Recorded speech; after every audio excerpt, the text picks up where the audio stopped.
There are words that, if left unspoken, will follow us for the rest of our lives. I still remember the day I cleaned out my father's attic.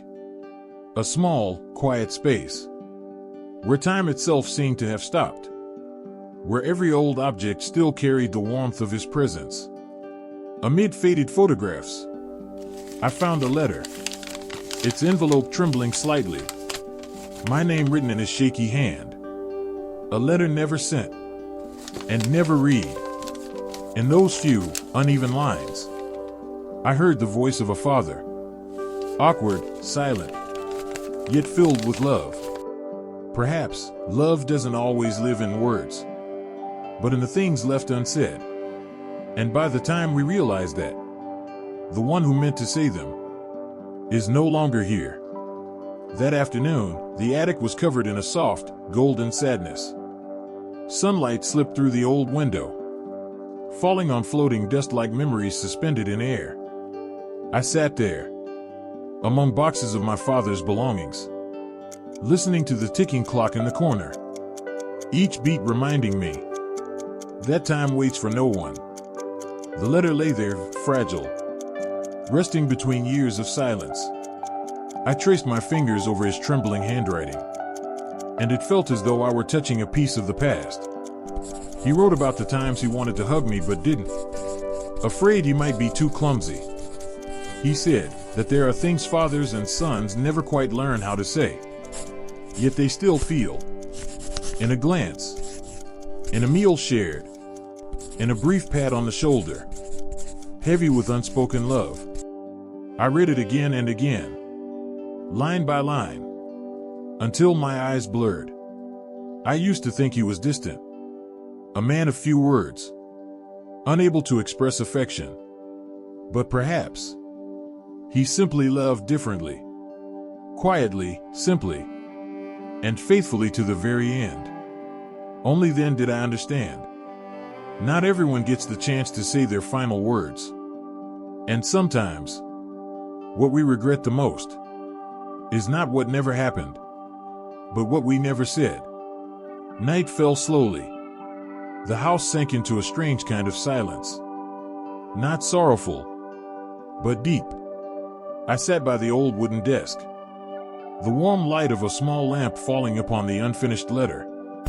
Outside, the wind rustled through the trees, sounding almost like his sigh, drifting through the distant night.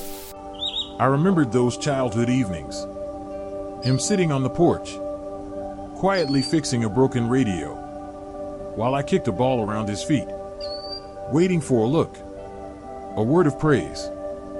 That never came. As I grew older, I became silent like him. We lived under the same roof, yet sometimes it felt like two separate worlds. He was busy with work, and I was lost in the chase of youth, pursuing dreams where his image rarely appeared. Then one day, I heard he had fallen ill. Everything happened too quickly.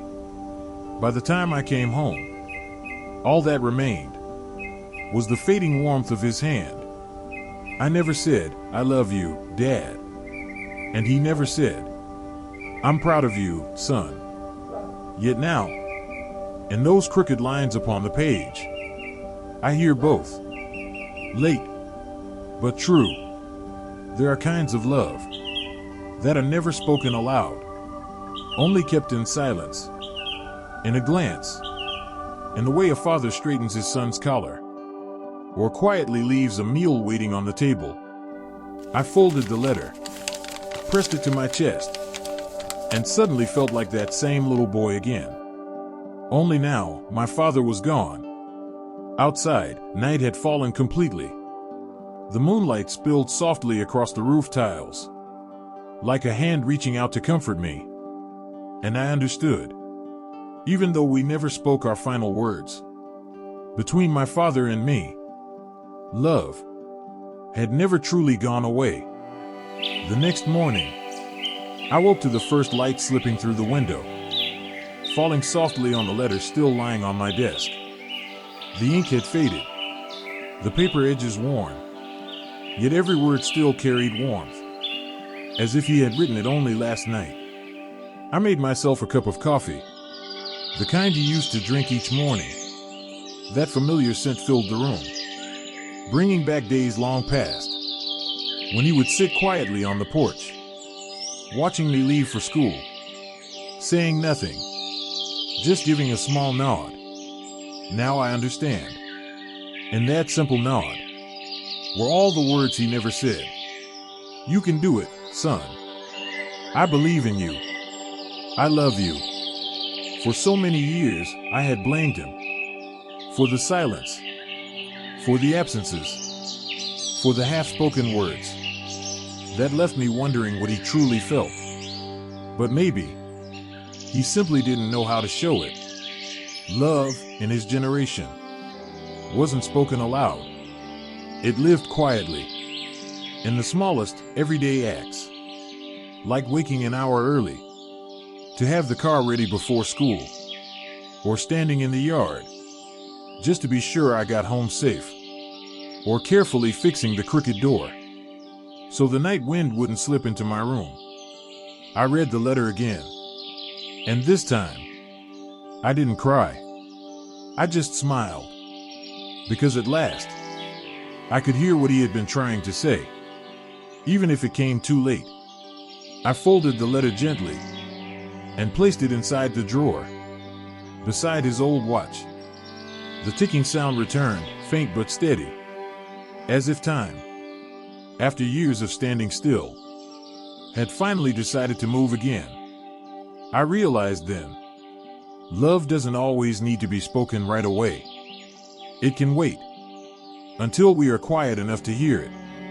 Some words seem forgotten, but are merely waiting for someone ready to listen. And when we are finally old enough to understand, that's when we hear the voices of those we thought had gone silent forever. I looked up at his black and white photograph on the altar, his eyes gentle, distant.